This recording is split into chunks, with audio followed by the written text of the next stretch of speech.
recently, we have to go to the root. We have to go to the cause. Dealing with the condition itself is not enough. Dear Mr. Massa, I'm just trying to mind my own business. What's the matter? It's just another day, another black king captured. I'm about to lose my brain, stuck inside this ghetto rapture. I got a lot of smoke. If you want it, you can have it. They want a hat trick, but this is black girl magic. Ain't talking about the kind that'll make you disappear, but I'm talking about the power of the melanin within. Ain't looking for trouble, but I'ma say this one time. I put two dukes up if you try to touch mine. We still want justice for Tamir and Trayvon. You say you don't see color, but racism ain't blind. They targeting little kids whose skin look just like mine. So I'm paranoid, it's a war zone outside. And I'm a black queen, so if you ask me to step out of my car, you gon' have to snatch me. Cause I ain't going no damn well. Had to spend my whole life living unfair. Ancestors got my back and they right here. You can never understand, it's a nightmare. Living in my black shoes by the black rules. You can keep your handshake, I don't dap coon. The white man to go nuts if he cash you. But you all on his side like a damn fool. Make it make sense. We are oppressed. Queen. We are exploited. We are downtrodden. Make it make We are sense. denied not only civil rights, but even human rights. Ahmadiyyah. So the only way we're going to get some of this Ahmadiyyah. oppression and exploitation Queen. away from us or aside from us is come together Queen. against the common enemy. Who taught you to hate the texture of your Ahmadiyyah. hair? Who taught you to hate the color of your skin? Ahmadiyyah. Parents, pay attention to the books, the school system, even to your little children. Lies mixed with wisdom. His skin too bright, so he was blind to the prison. My skin just right, so I collide with division. You trying to pray to God, but we tired of religion. No savior saving, we got to save our savings. We used to pay miss, how we gon' make the slave rich? But who's to blame, and tell me why you complaining? We need a team effort just to rule the nation. Like a bad relationship, missing communication. We missing moderation. They're trying to get a poison to my population. No reparations, I'm getting tired of Satan. We are oppressed. Queen. I'm getting tired of waiting. We are downtrodden. Queen. We are denied not only civil rights, but even human rights. Ahmadiyyah. So the only way we're going to get some of this Ahmadiyyah. oppression and exploitation. Queen.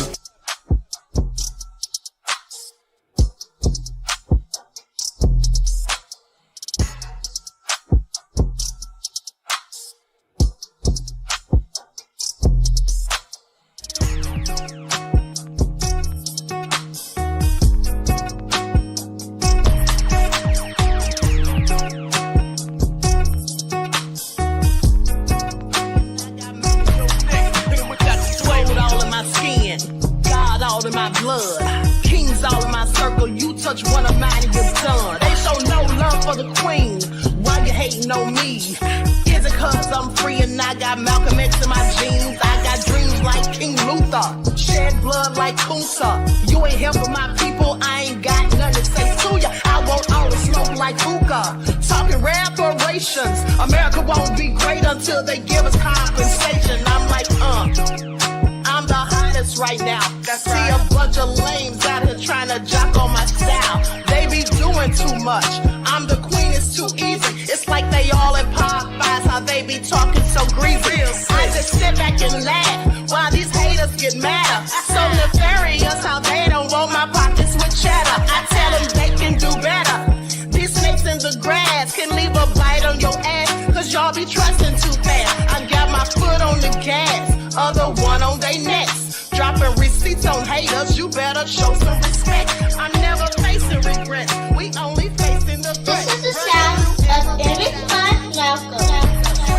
It's a cut on the gas, other one on they necks. Dropping receipts on haters, you better show some respect.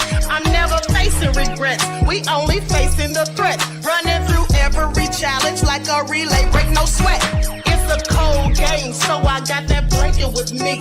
Now that my people awaken, ain't no going to sleep. I do not play by my piece, this time I'm playing for keeps. You talking slick, but when I see you like them ends, we gon' meet. And I got gold all in my skin, God all in my blood, kings all in my circle. You touch one of mine and you're done. They show no love for the queen, why they hating on me? Is it cause I'm free and I got Malcolm X in my jeans, and I got gold all in my skin, God all in my blood, kings all in my circle. You touch one of mine and you're done. They show no Why they hating on me? Is it cause I'm free and I got Malcolm X to my jeans and I got... Oh, Deb. I'm Kamala, okay, Harris. Happy 50th birthday to hip-hop. When people think of me, okay, they think hip-hop. I grew up in Oakland. I'm wearing this shirt. I scream hip-hop. Hip-hop! So yeah, I'm into hip-hop. I want to give it up, okay, to all the greats. So Missy, TLC, ODB, DMX, okay, ABC, and LGBT, okay, Q, Lil Nas X. Giving it up. We here at the residence, it's lit. That's a word I have said before. A wise, okay, man once said, to the window, to the wall, okay, to the sweat, drop down my balls. Skeet, skeet, motherfucker. Skeet, skeet, goddamn. Those words are poetry, okay? I mean, it rhymes. So technically, that's poems. Happy birthday, hip-hop. Kamala out. Today is today. And yesterday was today, yesterday. Tomorrow will be today, tomorrow. So live today. So the future today will be as the past today, as it is tomorrow. Okay. All right, everyone, please get those likes up. Thank you in advance, beloveds. Let's get ready to get into it.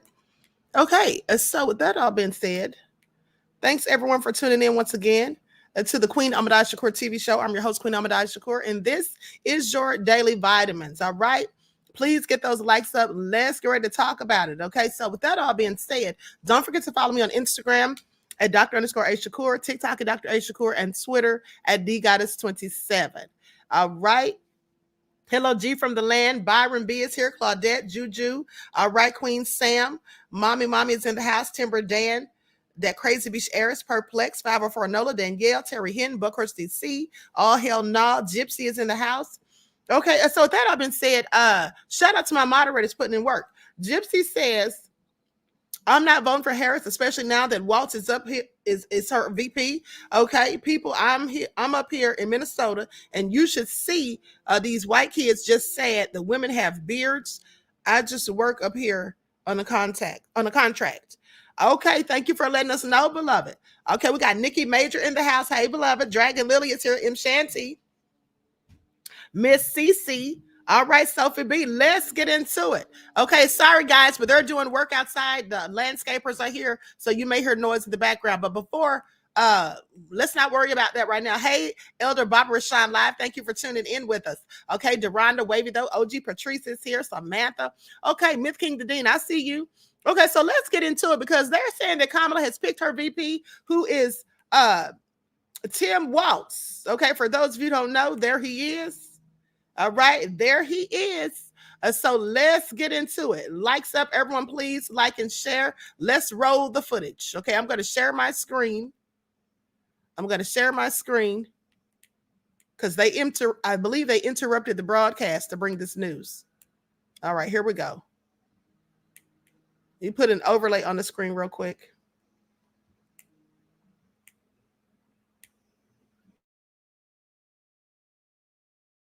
Kamala Harris is set to pick Minnesota Governor Tim Walz as her running mate. There he is right there, two-term governor of Minnesota. Want to go straight to Selena Wang, who is there in Philadelphia. And Selena, Walz appears to fit the all-American definition of a man from middle America. High school teacher, football coach, member of the Army National Guard before becoming a member of Congress and now governor. Exactly. He really has that perfect backstory. He also has those rural roots, and he's really emerged as the dark horse in this Veep Stakes race.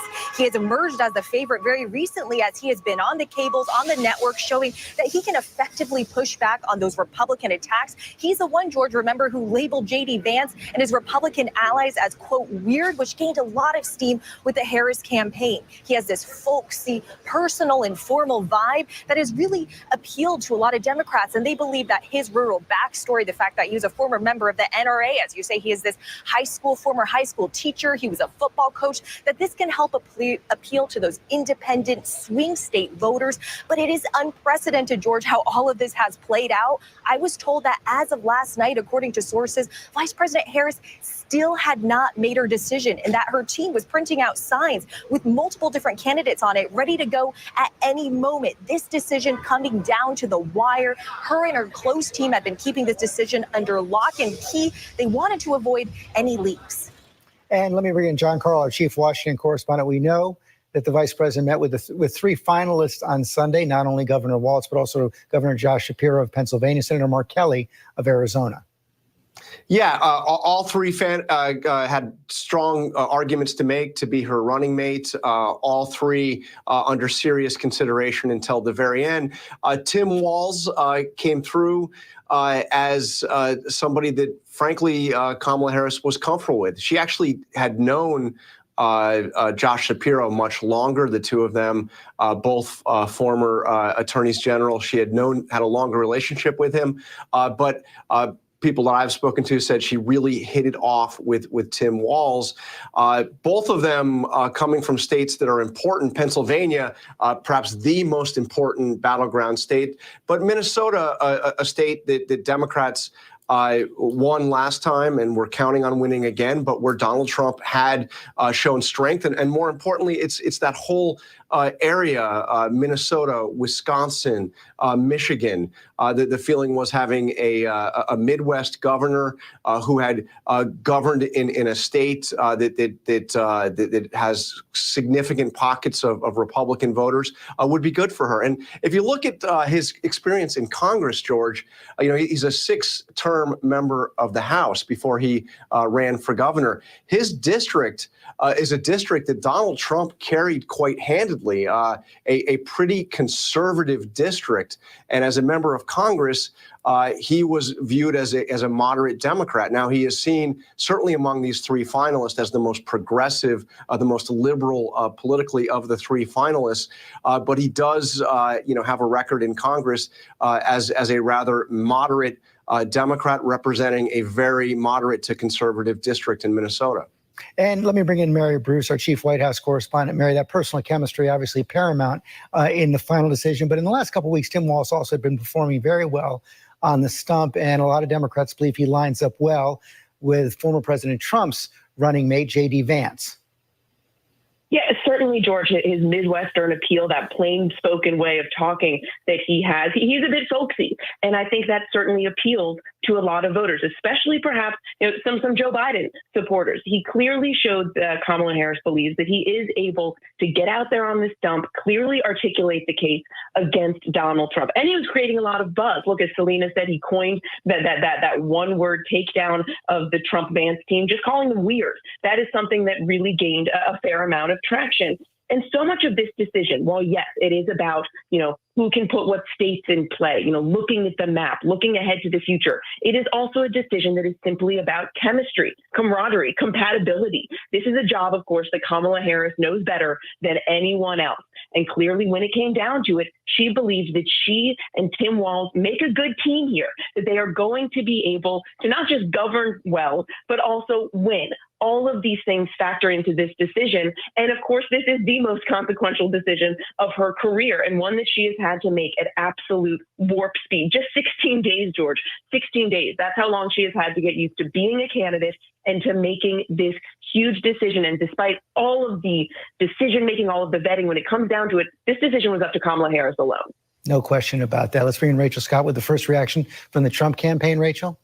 Yeah, we're just getting word in from Donald Trump's campaign and also from the former president and his allies saying, quote, even worse than dangerously liberal and crooked Kamala Harris. That's the reaction to this news that we are now reporting that Harris is picking Governor Tim Walz to be her running mate. Just yesterday, George, former President Donald Trump was saying quite the opposite. In fact, during an interview, he said that whoever Harris chooses to be her running mate would be better than her. We know that the Trump campaign for days now has really been trying to recalibrate their focus, trying to figure out what exactly their strategy is, because they wanted to run against President Joe Biden. Once President Joe Biden dropped out of the race, they now have tried to figure out what their new line of attack is, not only on Vice President Kamala Harris, but also now on someone who is going to be her running mate. When President Biden was still in the race, we know there was that phone call between Senator J.D. Vance and also Vice President Kamala Harris agreeing to meet once again on the debate stage. We'll have to see what happens with a potential vice presidential debate and whether or not Governor Tim Walz will agree to debate Senator J.D. Vance, Donald Trump's running mate, George. Okay, Rachel, thanks. Let's bring in our political director, Washington Bureau Chief Rick Klein. And Rick, as now that we know that it's going to be Walz, I imagine he's going to be on a continuous loop between the states of Michigan, Pennsylvania, and Wisconsin. And we're seeing this at a time when Kamala Harris does have some momentum in those states. George, the Harris campaign knows that if you win in the upper Midwest, you almost certainly win the election. And the movement that we've seen in the battleground state polling and the 538 polling average just since Joe Biden left the race is substantial. And it's particularly pronounced in those upper Midwest states, in Wisconsin, in Michigan, in Pennsylvania. Now, Tim Walz isn't from any of those states. Other finalists like Josh Shapiro were. But Walz is from just the other side of those states. He represents a part of the country, a redder part of a bluer state, as John Carl pointed out, that's critical. A lot of voters there are similar to the voters in Wisconsin and in Michigan and in Pennsylvania that will almost certainly decide the election. I think it's fair to assume that Governor Walz, after he's selected, will spend plenty of time in those battleground states, as will Vice President Harris herself. She's going to be in Pennsylvania later today. She's planning to hit all of those big battlegrounds in the next couple of days. You see that shift. All of those three states at the top, Wisconsin, Michigan, and Pennsylvania, that by themselves almost certainly would make Vice President Harris President Harris, and her hope will be that Tim Walz helps deliver those states. Doubling down on the Midwest. Okay, Rick Klein, thanks very much. One more time. Vice President Kamala Harris has picked Minnesota Governor Tim Walz, poised to pick Tim Walz as her running mate. We're going to return now to our regular programming. For many of you, that's Good Morning America. Of course, there's going to be much more. All right. So what do you all think about all of this? I find it all so interesting. Now, with that all been said, supposedly Tim Walz came out and told Kamala, aka Kabami, that, you know, this is an honor for him. And we're going to go to that in just a second. Okay, likes up, everyone. Please like and share. And so again, Tim Walz is Kabami's VP. All hell no said. So she did a eeny, meeny, miny, mo, huh? You all are so nefarious at the end of the day. Okay. With that all being said, likes up, everyone. Please like and share. Thank you in advance. Okay. So I'm waiting for this video to cue. Christopher says she's trying to pander to get as many white votes as she can. No VP has ever gone on to be president, says Claudette. Reggie says, of course, he's honored. He's the fat Midwest wheel of cheese. Reggie, that is just absolutely nefarious. Okay. But so anyway, with that I've been said, I'm going to share my screen so you all can see what he had to say. Likes up, everyone. Please like and share. Thank you in advance. Here we go.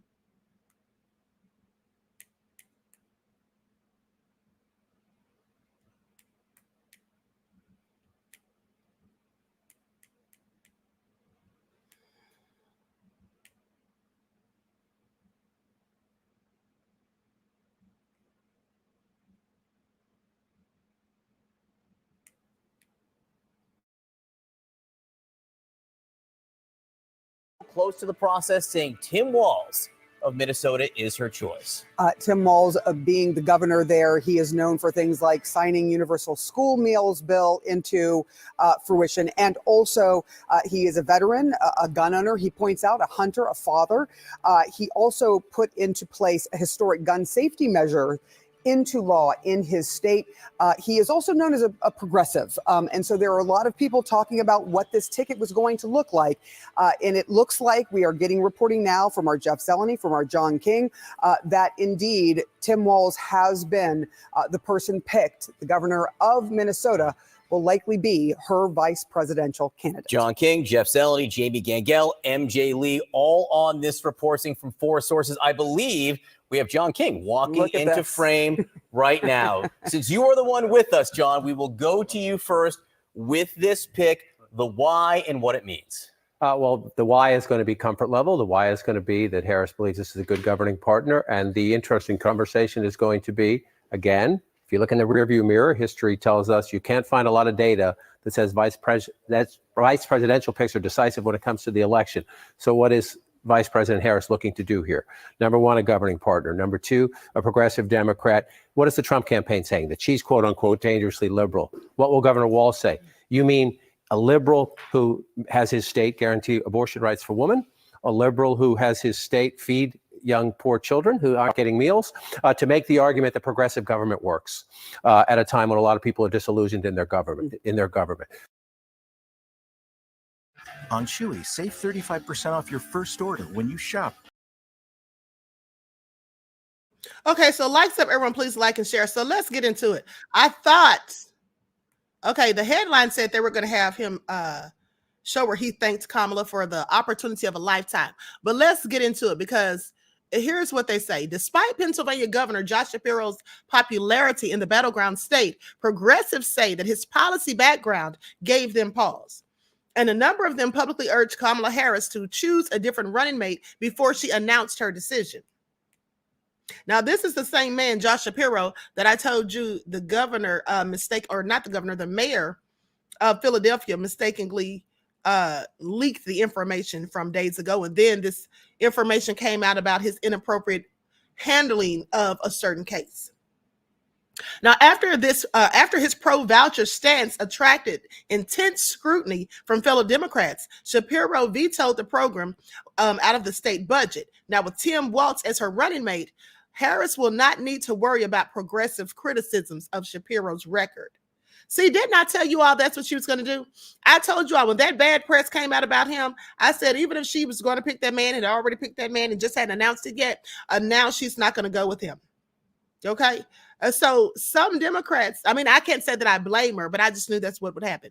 Now, some Democrats had argued that the Pennsylvania governor, Josh Shapiro, would offer a strategic advantage to Kamala's running mate, or as her running mate, because of his popularity in a key battleground state. Even though evidence is mixed as to whether vice presidential nominees can help deliver their home states, Shapiro's high approval rating had raised Democrats' expectations of a polling bump in Pennsylvania. Now, the governor has a favorability rating of 61%, according to recent Fox polls. Okay, now, but Harris decided instead to pick Minnesota's Governor Tim Walz as her running mate, even though his state is much less significant in the electoral map. In 2020, Biden won Minnesota by 7 points with his 1-point victory of Pennsylvania. Walz thanks Harris for the honor of a lifetime as running mate. Minnesota Governor Tim Walz expressed gratitude to Kamala Harris after she selected him as her running mate in the presidential race. He said, "It's an honor of a lifetime to join at Kamala Harris in this campaign.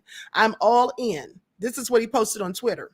Now, Vice President Harris is showing us the politics of what's possible. It reminds me a bit of the first day of school. So let's get this done. That's what he had to say. Well, anyway, what do you all think about her pick? What do you all have to say about it?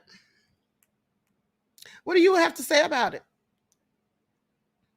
That Crazy Beast Air said, Minnesota is one of the most racist states there is. I absolutely agree. Yeah. Reggie said, I can't wait to hear this elocution. Okay. All hell no said, this is the ghettoest election ever. Okay, Edward said, no reparations, no vote. All right, Queen Sam said, I say Dr. Shiva for president. I say the same. Okay, Purple X said, nothing, Queen. Next. Okay. Denise said, I have nothing. I feel nothing. Mr. Elevation said, he looks like a car salesman. Okay, you all are too much. Anyway, so let's talk about Kabami. Let's get into these receipts. And like I said, for those of you who've been following me since 2020, you've already heard this, but we're going to hear it again. Okay, likes up. Everyone, please like and share. All right, because I just want to know what you all think about how Kabami has been accused by Nina Simone's family of helping to take away their mother's legacy in her estate. All right. Nina Simone's granddaughter blamed Vice President Kamala Harris for a singer's estate that was taken away from her family. Now, this came out June 20th of 2021. I'm sorry, not 2020, 2021. So the family of late singer Nina Simone claimed that Vice President Kamala Harris had taken away the singer's estate from them. Rihanna Simone Kelly, Simone's granddaughter, made the accusation in a series of tweets. Now, Rihanna initially stated or started tweeting to share her support for a cover of Feeling Good performed on Friday by Chloe Bailey. But she began responding to fans in the comments section. And that's when Kabami came up.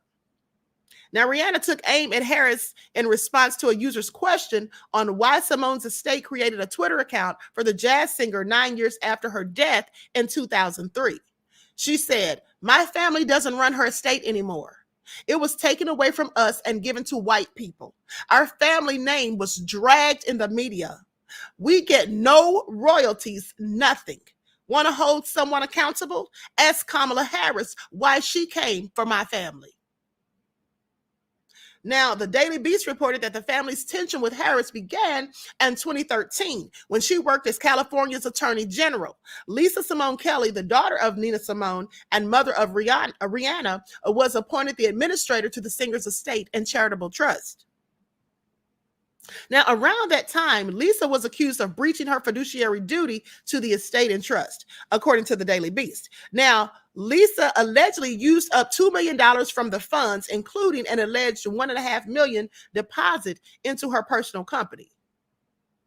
Harris oversaw the case proceedings and at one point attempting to surcharge Lisa almost $6 million with $2.5 million in interest. Now, the case ended in a settlement that saw Lisa lose her administrator title and give up her rights to Simone's works, according to the Daily Beast. Now, Lisa was also banned from suggesting or even saying that she had any affiliation with her mother's estates and legacy. So she couldn't even claim to have anything to do with her own mother's estate. Now, neither Rihanna nor the White House immediately responded to insiders' request for comment. On Twitter, Rihanna voiced her grievances about the situation and further placed the blame on Harris. Rihanna said Simone's estate is in shambles now, and the proceedings allegedly separated the family. Rihanna also suggested that she was hurt after Simone's Feeling Good was performed for President Joe Biden in Harris during the inauguration. Oh, wait. While we're asking questions, asking Kamala questions, ask her why after all of this pain and suffering she put us through, a Nina Simone song was sang at the inauguration to swear her in as VP. Okay, so that's what Lisa said. That's what she said. And so then someone says, they said, I support everything she said. I support everything that she says. She's speaking the truth. She's speaking the truth for our family. So what do you all think about that? What do y'all think about that? Now, I find that interesting because that's new information as far as them saying that the daughter spent money or whatever. I find that interesting because they didn't say that before, but not to my recollection. But nonetheless, here's the thing. If one person in the family was misappropriating funds or doing something like that, and I'm not saying this lady was, but that's what Business Insider is suggesting. Now, I didn't read that in the other article that I read back in 2021. But here's the thing. At the end of the day, even if she was doing that, I find it interesting because couldn't they have just given it to somebody else in the family? Couldn't they just have, given it possibly to the daughter? Or the granddaughter or someone? I just have questions, but they gave it to people that are not even directly related to them at all whatsoever. And then further told them that they can't even speak on it. How are you going to tell someone they can't speak their own mother's name? And they can't talk about being the descendant of her. They can't say they ever had anything to do with her legacy. Like, that's just all a bit much as far as I'm concerned. Okay, Jeff ATL said Kabami should be sued for $50 million for that ish. Okay, Regina said exactly.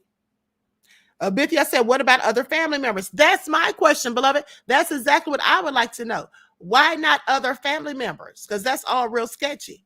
Okay, that's all real sketchy. Likes up, everyone. Please like and share. Thank you in advance. So anyway, with that, I've been saying, and then saying that the family was dragged. And here's what they said. Okay. Rihanna Simone Kelly went on to defend her mother in another tweet. She said, I'm going to leave it here for now. I'm sorry, they have typos. Okay, I'm going to leave it here for now. Do your research if you like, but know that there is a lot of slander out there on my mother. Okay, there's a lot of false information put out there that is not true. Listen, we lived it. We are still living in the aftermath of this. Oh, wait. While we're asking Kamala questions, okay, I read that part already. Yeah, so basically saying that they were lying and stuff. And that's why they said their family's name was dragged through the mud, pretty much. So this is very sad as far as I'm concerned, that they ended up losing the entire estate and it was given to people who don't even look like them and who had absolutely nothing to do with their family. Okay? Now make that all make sense. Make that all make sense. Now let's talk about some more of her record. Likes up, everyone, please like and share. Kamala Harris defied Supreme Court order and kept prisoners incarcerated for cheap labor. Now, this came out in 2019. Okay, Harris's record as the top cop of San Francisco and California will continue to be a hot topic throughout the rest of the Democratic primary. So Kamala Harris's criminal justice record in California will continue to be a big problem. And this is going to hurt her as a presidential primary in the presidential primary. Now, in addition to being known as the top cop, Kamala will have to answer for an effort to keep prisoners who were ordered, or she was ordered to have released. Okay. And they said that she kept them there for cheap labor. And in fact, said that it's alleged that she kept some people there even after their time was up, even after they'd already served their time.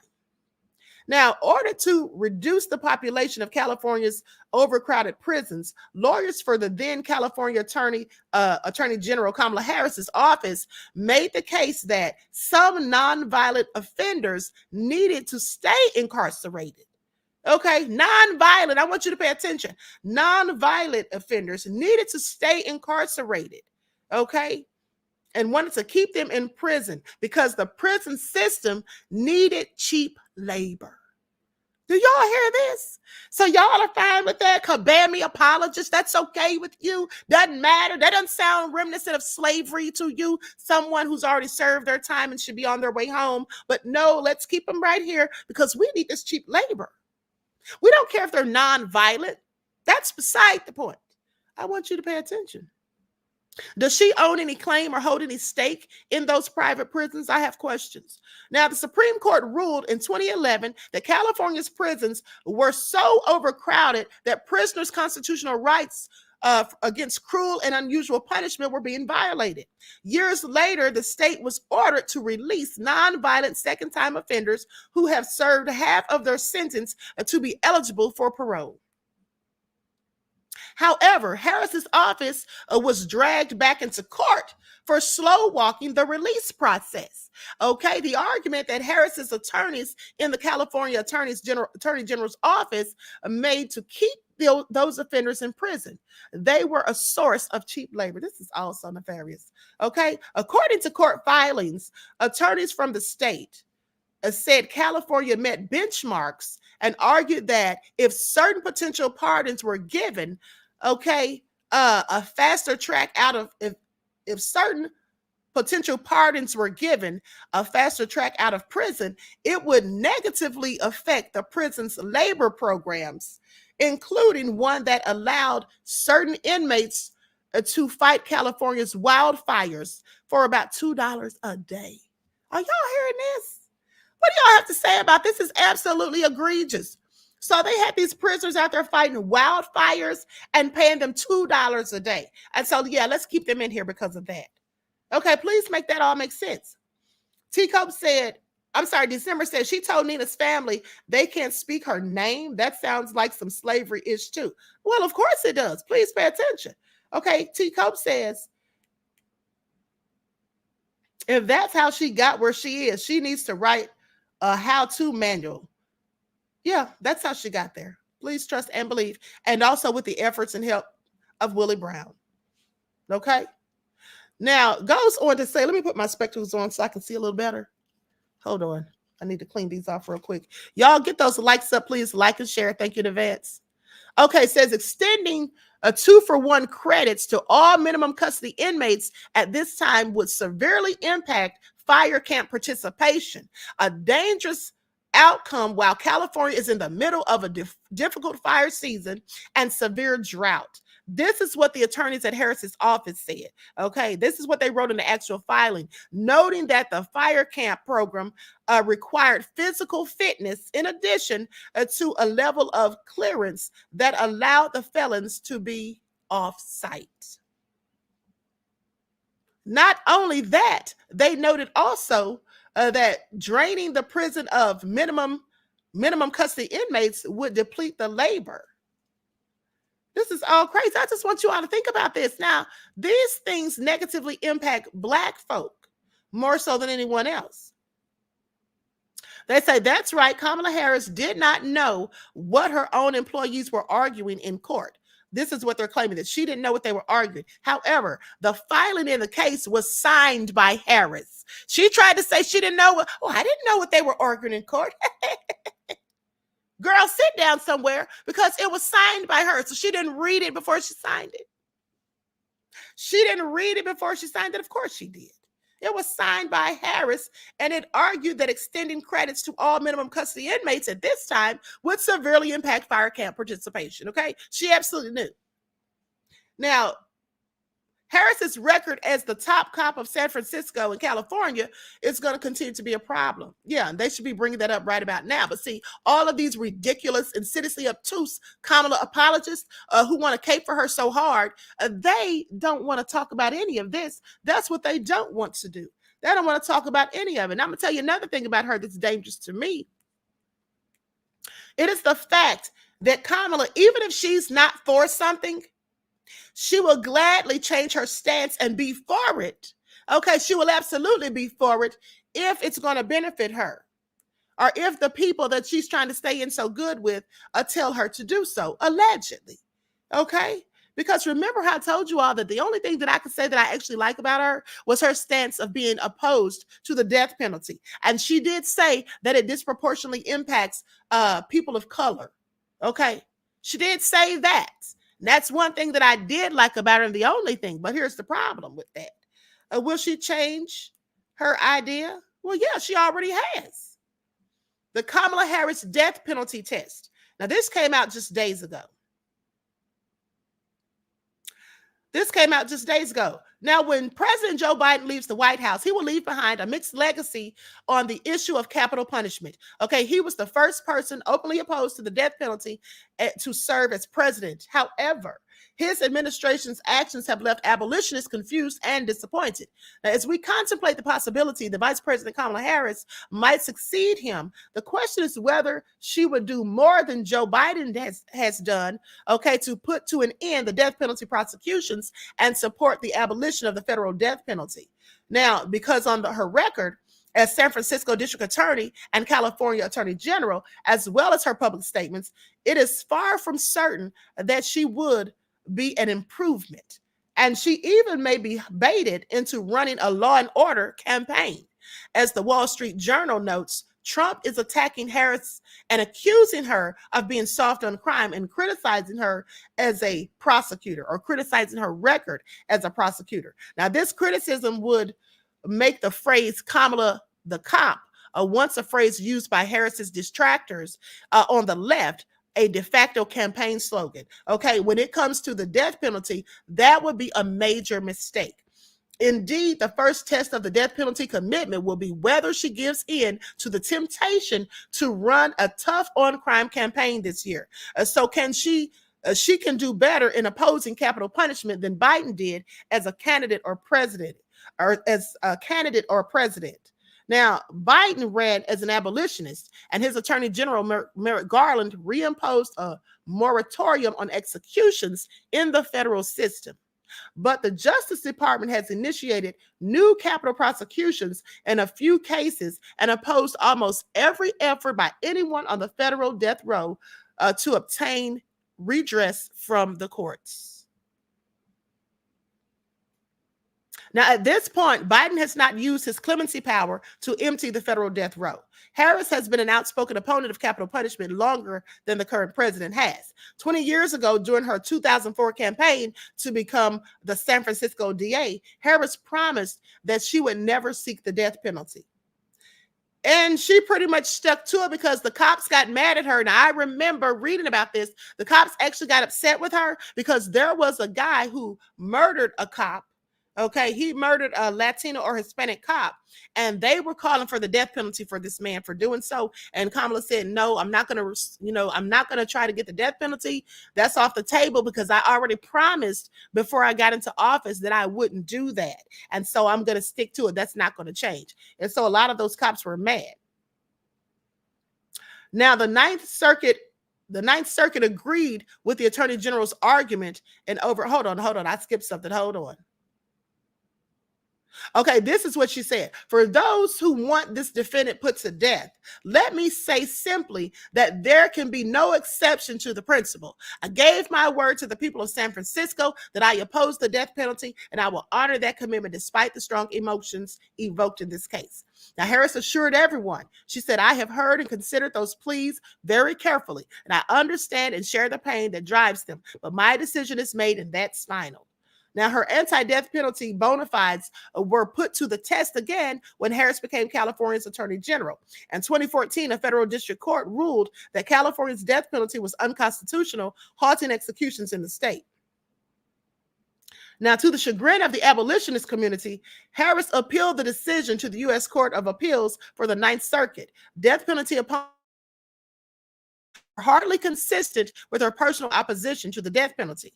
Now, the Ninth Circuit agreed with the Attorney General's argument and overturned the lower court's ruling. Okay, the death penalty lived on in California. Now, at that time, Harris argued that her professional duty requires her to defend state law. In a Los Angeles Times editorial, she was praised for putting professional responsibility over her personal politics. She says, we commend her professionalism. This is what they reported. But it argued that Harris's decision should not be confused with an act of political courage. Although public support for the death penalty has declined markedly over the last decade, a majority of Americans still favor it, and Harris can only benefit by being seen as someone willing to overcome her personal objections to enforce a popular law. Harris's commitment to do professional responsibility, or her commitment to professional responsibility, suggests that she may well continue the policy of the Biden DOJ to defend existing federal death sentences. Now, that would be a mistake, they say.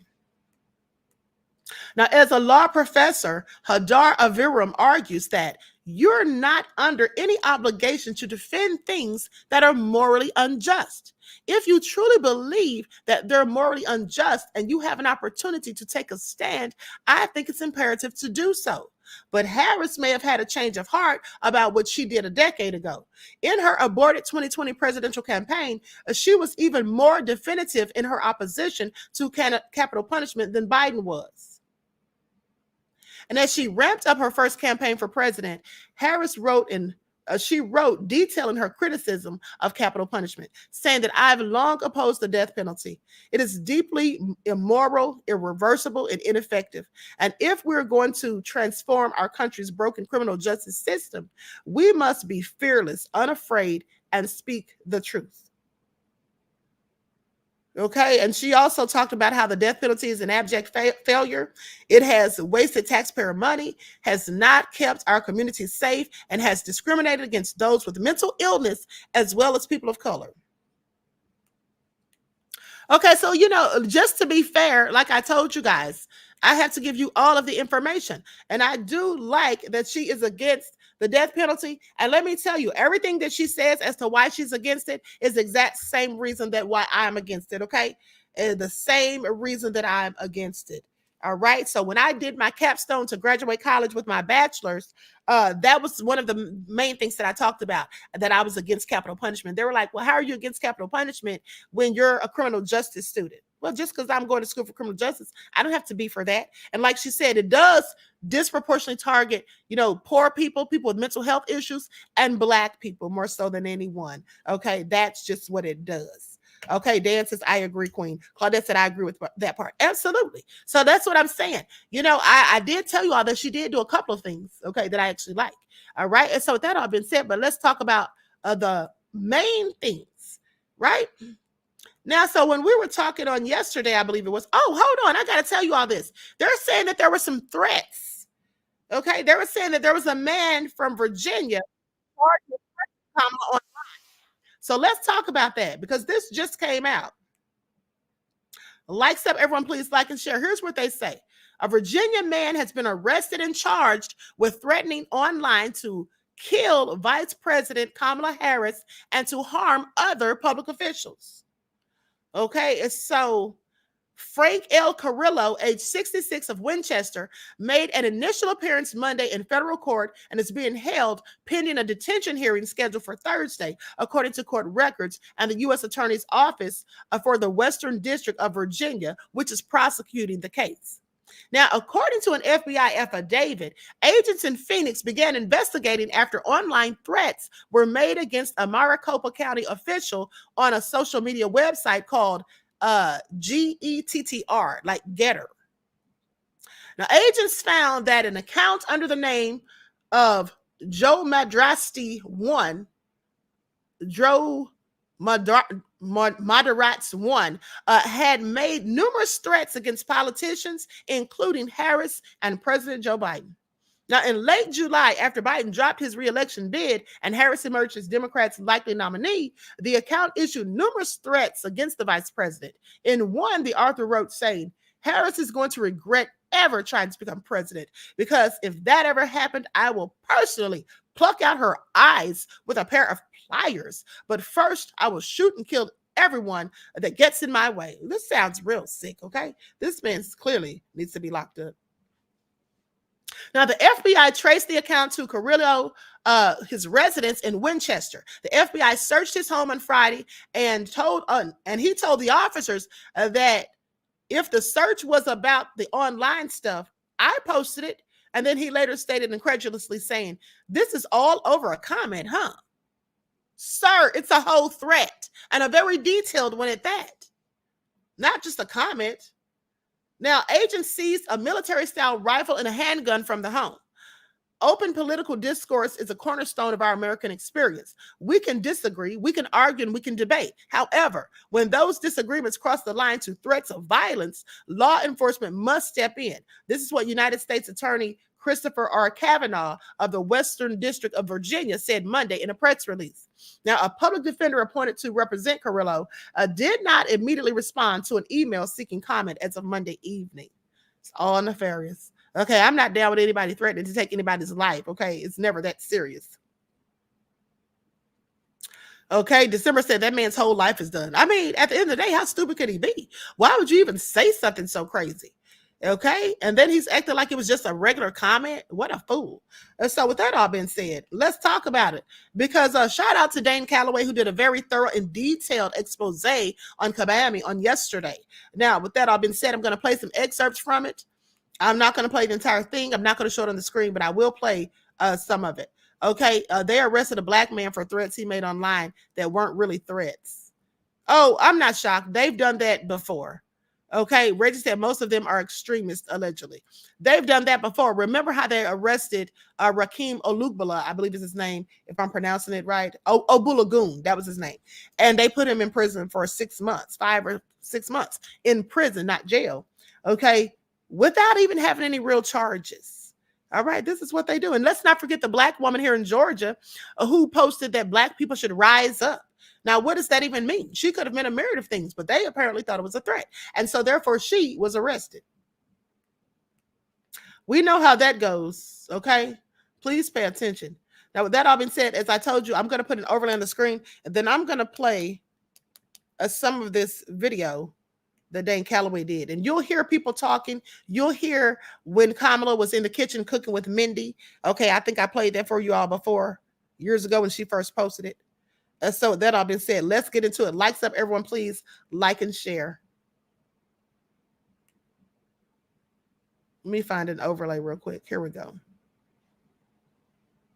South Indian. Yes. You look like the entire one half of my family. Okay, thank you. You do. I've been telling people we're related already, so this is perfect. It's basically true. My mother, who raised me and my sister, was a proud woman. She was a brown woman. She was a woman with a heavy accent. And her mother, Shamla Gopalan, was also the biggest influence in Kamala Harris's life. The answer is absolutely yes. After the big announcement, Harris's sister wrote in a Twitter post, "You can't know who Kamala Harris is without knowing who our mother was." In 1958, a precocious 19-year-old Indian, Gopalan traveled thousands of miles from her home and family to pursue a doctorate in nutrition and endocrinology in America. She soon became an active civil rights crusader while studying at UC Berkeley. But once she went there, she almost felt free. And she took part in politics. She used to bring a whole series of literature, leftist literature from Karl Popper's, he was a great philosopher. In her book, Harris says, "There is no title or honor on earth I'll treasure more than to say I am Shamla Gopalan Harris's daughter." Harris's visits to India with her mother kept her connected to her roots. Her grandfather, who had strong views on humanitarian issues, worked closely with officials to reallocate refugees. Their conversations had a strong influence on her. The main reason those walks along the beach in India really planted something in my mind and created a commitment in me before I even realized it. That has led me to where I am today. Harris's maternal uncle, Gopalan Balachandran, who lives in Delhi, tells us how the senator turns to her amma, which means mother in Tamil, for guidance even after her death. I don't have to tell her, make your mother proud. She said, what are you telling me? Everything that I do, I ask myself, would Amma approve of this? Kamala in Hindi means lotus flower and is an important symbol in Indian culture, rooted deep in the bottom of the river. Very similar to Harris's Indian identity, which she wears on her sleeve. There's no doubt that the primary source of learning for Senator Harris was from her mother's experiences and the conversations that she had with her maternal grandfather when she visited India, which was very often accompanying her mother, or when the grandparents would visit them in America. I stand before you as the first candidate for Vice President of the United States of South Asian descent. Our dear friend will be the first Indian American vice president in the history of the United States of America, Kamala Harris. As many of you know, generations of my family come from India. My mother was born and raised in India, and I have family members who live in India today. Asian Americans are the fastest growing population here in North Carolina, and among that, Indian Americans are driving a lot of that growth right here in the Triangle, drawn to the tech, science, and medical fields. Now, some are hoping to see Kamala Harris make history as the first South Asian in the highest office in the country. Senator Kamala Harris will be the first person of Indian heritage to be nominated for vice president on a major party ticket. The first Indian American woman to be nominated as a vice presidential candidate in America. All right, Vivek, I want to give you a chance to react to that. No doubt it's going to get attention. It already is. Yeah, so look, on a very personal level, my parents were immigrants to this country, legal immigrants from southern India. Very same part of India that her mother... Now I want you all to listen because this is Vivek Ramaswamy talking. Okay, and you know he's Indian as well. And so this is what he's saying about Kamala. Please listen.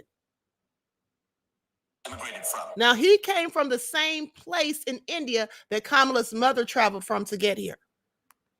I think it's a hard fact, Martha. It's just a fact, whether you like it or not, that many Indian Americans in the United States are indeed somewhat offended by the way Kamala has suddenly cast aside the Indian American side of her identity. She leaned into it when she ran for office in California. Big Asian American and Indian American population. So she wore that when it was convenient. She's wearing a different identity now when it's politically convenient on a national stage. Personally, I don't think we should be relying on these ethnic identities at all. We're actually American. And the problem is when you're Kamala Harris and you actually do lean into your identity politics, then you open the door to that type of criticism. But if you ask me, that shouldn't be how this election is decided one way or another. It should be decided on our own identity as Americans and what our vision is for the future of the country. And the number one thing missing in Kamala Harris's candidacy is that she lacks that vision for the country. That's what we got to focus on.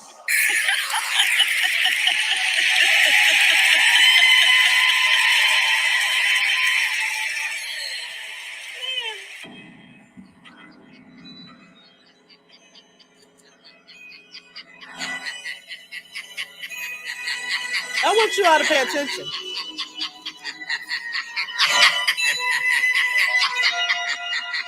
Now, I want you all to pay attention to that because at the end of the day, you heard what Vivek said. You heard what he said, that her own people are mad at her because now she's just trying to really avoid mentioning anything about her Indian heritage when he says that she leaned on it prior to that. Okay? So please pay attention. With that all being said, like I told you guys on yesterday, Kamala is absolutely full of crap. Okay? Please pay attention. She is full of crap. She's full of crap, and she's a B-wick, okay? Like Godfrey calls people, a B-wick, black when it's convenient. That's what she is. Now, her little fan club, they can sit down somewhere with the lies, but hold on. And I want you all to see something else. Now, you heard her uncle speaking. You heard her uncle speaking, and this is the uncle that was talking right here. Hold on, let me see if I can pull this up. Likes up, everyone, please like and share. Thank you in advance.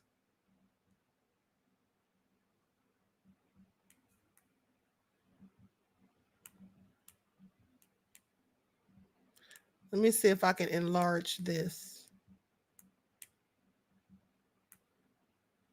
Okay, here we go. There was also an article. They said the article, they have removed information from the article. Didn't I tell you all that? That there was stuff about her that was online that they did away with, that seems to have been scrubbed from the internet. Y'all see that? This was an article from the Associated Press. Okay, this article came out November 2016 and has since been removed. Okay, it has since been removed. Please pay attention. All right, California's Kamala Harris becomes the first Indian American U.S. Senator. That's what the title of the article was. Okay, that's what the title of the article was. But now, alas, that's been taken off the internet. Now, why are they trying to hide? Okay, why are they trying to hide certain things? That's what you should be asking yourselves. At the end of the day. Likes up, everyone, please like and share. And let's go to this birth certificate. Now, as you can see on the birth certificate, it has her mother listed as Caucasian, okay, which is a race, but it has her father. It doesn't have his race listed, only that he is Jamaican. All right, which they clearly did that by mistake because we all know that Jamaican is not a race, okay? It's a nationality.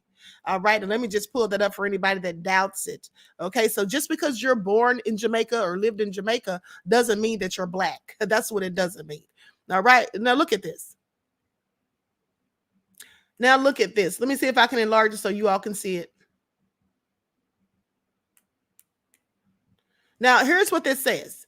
Jamaicans aren't a race. Jamaican is the nationality of a country comprising of numerous ethnic groups. As most people know, the majority of Jamaicans are of African descent, along with those of East Indian, East Asian, Middle Eastern, and European ancestry. I'm sorry. I'll say what?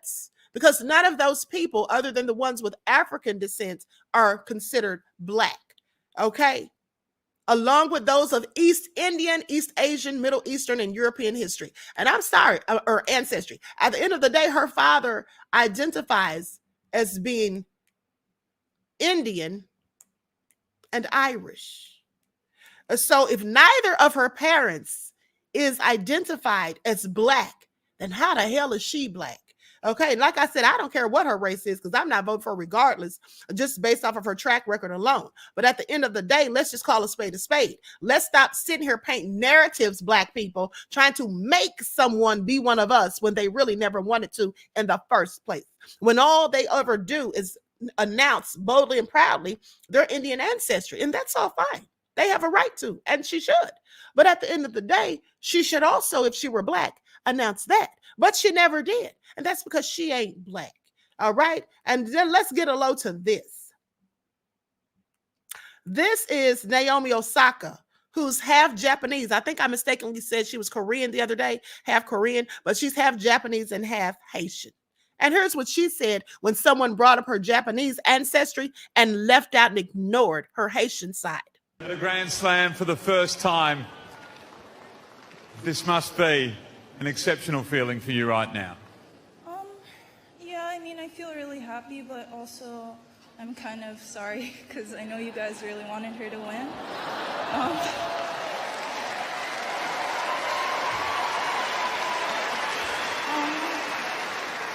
So, I mean, just thank you very much because I've never played like in an atmosphere like this. I've always wanted to play against an Australian player because on TV it always seems really cool, so thank you.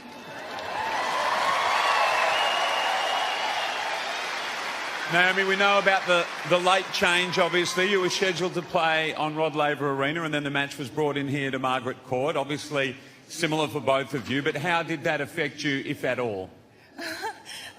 Well, I just think there would have been a lot more people cheering for her, so I'm actually really happy about this. So yeah, I think it was good for me, so thank you. You moved to New York when you were 2 years old and have lived in the United States for a long time, but you're very proudly Japanese, obviously. What will this victory mean for the people back home, for both sets of fans who will be watching this for you? Actually, I live in Florida now. But yeah, I mean, of course, I'm really honored to be playing for Japan, and my dad's side is Haitian, so represent. But yeah, I forgot the rest of your question, sorry. Your answers, I don't think you need questions. Now, you're obviously preparing for the next round already. Fourth round of the Grand Slam, the energy drinks coming out and everything ready to go. It's pretty exciting, isn't it? Yes. Well, we're sorry that we moved courts on you. We're delighted that you got to play in front of an Australian crowd, and thank you for being such a gracious and humble victor today. Congratulations and good luck in the fourth round. Naomi Osaka, ladies and gentlemen, on she goes. Okay, shout out to her for shouting at her Haitian side. Okay, she didn't let that go under the radar. All right, even though he clearly tried it and acted as though she's living in Japan. No, she said she lives in Florida. Nessie X said, I love her. I do too. Now, with that all been said, now here's Kabami's uncle that you heard speaking in that audio that I played.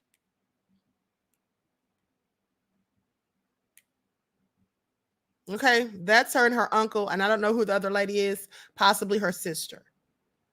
All right, and that's Kabami, as you can see. So I haven't seen any Black people in her family, and neither have any of you. Okay, neither have any of you. Neither has Roland Martin, and these other bootlegs are sitting here saying that she's Black. They've not seen any Black people in her family other than the slaves that they owned in Jamaica. I dare someone to test me. Please drop the receipts. Okay, so with that all being said, With that all being said, okay, miss me with it. Now, I mean, like I said, just tell the truth. All right. We know that this woman's been putting on a whole charade, a whole facade. She's not been going around here boldly, proudly saying she's black. Not that I care, but let's just keep it real. And then for the foolish lady who was on that stage with Trump, when Trump said that Kamala was Indian at first, and now she's saying she's black. The lady was like, she's always identified as black. No, the hell she hasn't. When have you ever heard her say she was black other than election cycles? Please pay attention, okay? Some black people just want to cape so hard and are so damn desperate for someone to be viewed as one of us when they don't even want to be viewed as one of us until they need something from us, okay? But they're not going to give anything to us. Is she going to give us reparations? Is she going to give us a hate crime bill? Is she going to do anything specifically for us? No, she's not. She already told you that. Now, before any of these Negroes try to say, well, what about Trump? He's not going to do anything. I'm not talking about Trump, because at the end of the day, Trump's a Republican. And we as black people have disproportionately for 50 plus years given our votes collectively to the Democrats. So I'm sorry, don't they owe us something for our votes and support of their party for all these decades? For all these decades, don't they owe us something? Yeah, I think they do. And until we get it, we should not be licking their boots like some of these black folk are doing. Okay, acting like Kabami's the end all be all, like she's here to save black folk. The same black folk she vowed that she wasn't going to do anything specifically for. Okay, please sit down somewhere at the end of the day, because you look and sound ridiculous. Okay, for those of you caping for Kabami, for those of you trying to press on the rest of us and make us accept her as being something she clearly isn't, okay, this is what you are. That's what you are. Okay, I don't care who's mad. At the end of the day, I don't care who is mad. With that all been said, likes up, everyone. Please like and share. Thank you in advance. Okay. We will not fold, says Reeducated Soul. Exactly. We sure won't. Okay. We meant what we said. We don't care who's mad. All right. You can stay mad. With that all being said, hold on. Kikoba says, oh, hold on. Wrong question. If she gets in those Negro faces, going to be cracked. If she gets in those Negro faces, going to be cracked when she don't do nothing for you. Let me tell you something, honey. I just told somebody in my family that yesterday, beloved. The same exact words. I literally told them. I said, some of y'all faces is going to be cracked, and I'm going to be sitting back eating my popcorn watching, because y'all need to sit down somewhere. Okay? Now, Kikoba says, question, has anyone noticed the political similarities between this administration and the 1984 TV miniseries V? Thank you. Okay, I haven't. I don't think I even ever saw that show. But I wouldn't be surprised. Okay, I would not be surprised, beloved. So with that all been said, Danielle says, stand your ground, black family, be one. Exactly. Be one all day, every day, and twice on Sundays. Okay, so with that all being said, I hope you all enjoy the rest of this beautiful day. Each one teach one. That's how we grow and thrive.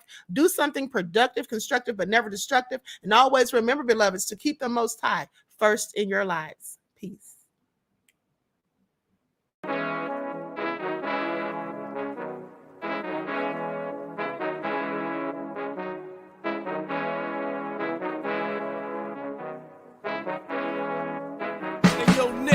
With that gold all in my skin, God all in my blood, kings all in my circle. You touch one of mine and you're done. They show no love for the queen. Why you hating on me? Is it cause I'm free and I got Malcolm X in my jeans? I got dreams like King Luther, shed blood like Kunta. You ain't helping my people, I ain't got nothing to say to ya. I want all the smoke like hookah. Talking reparations, America won't be great until they give us compensation. I'm like, I'm the hottest right now. That's See right. A bunch of lames out here trying to jock on my style. They be doing too much. I'm the queen, it's too easy. It's like they all at Popeyes, how they be talking so greasy. I just sit back and laugh while these haters get madder. So nefarious how they don't want my pockets with cheddar. I tell them they can do better.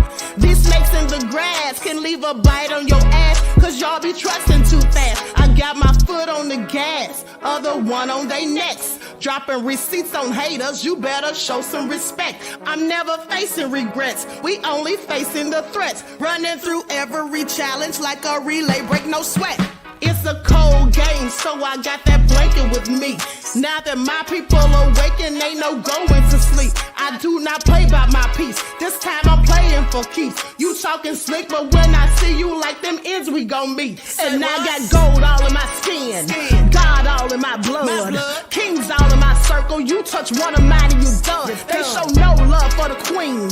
Why they hating on me? Is it cause I'm free and I got Malcolm X in my jeans and I got gold all in my skin, God all in my blood, kings all in my circle. You touch one of mine and you done. They show no love for the queen. Why they hating on me? Is it cause I'm free and I got Malcolm X in my jeans and I got...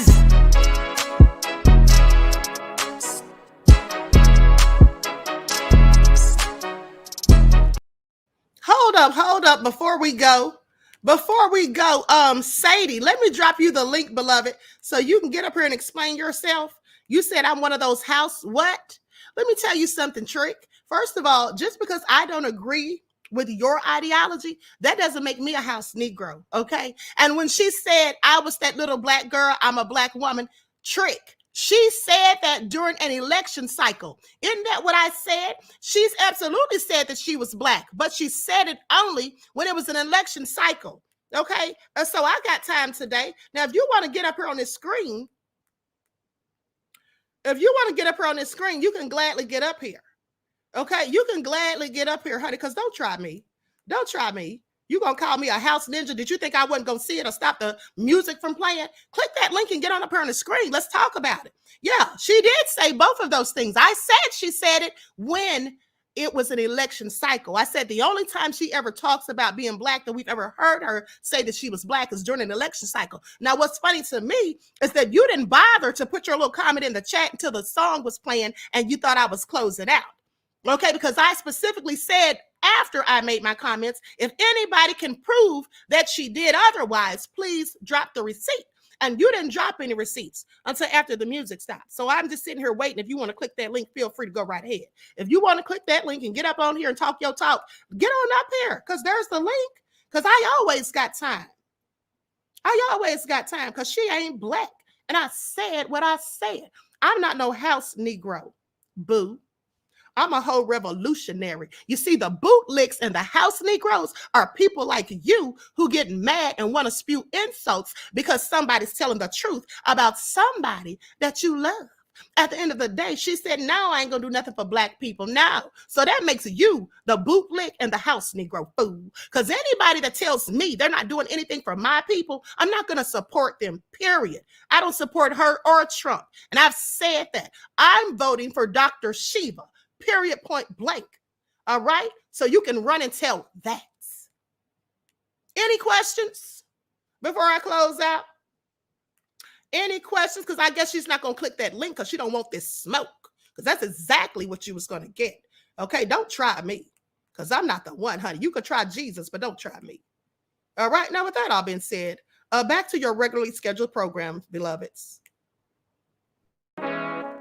Matter of fact, I'm just going to play a short song so we can get up out of here in a minute. Nobody knows why liars lie. Winners are not allowed to allow losers to rewrite history. It's God's side and the other side. Country bumpkin black dude that can't talk good over cabbage and look like Mr. Potato Head. I didn't want to be a movie star. No, you couldn't be a movie star. Ricky Smiley can't act. Cause Ricky Smiley can't act. Why is he in a dress again? He didn't even want the Barbie. And you gotta tell him no. Said ain't got no special, you remember? Eve ain't got no special, you remember? Ricky ain't got no special, you remember? Sir, I have 12 comedy specials. If you Diddy or whoever you is, TVJ, 20 of them. I won't stop burning you down until there ain't nothing left. Rumble on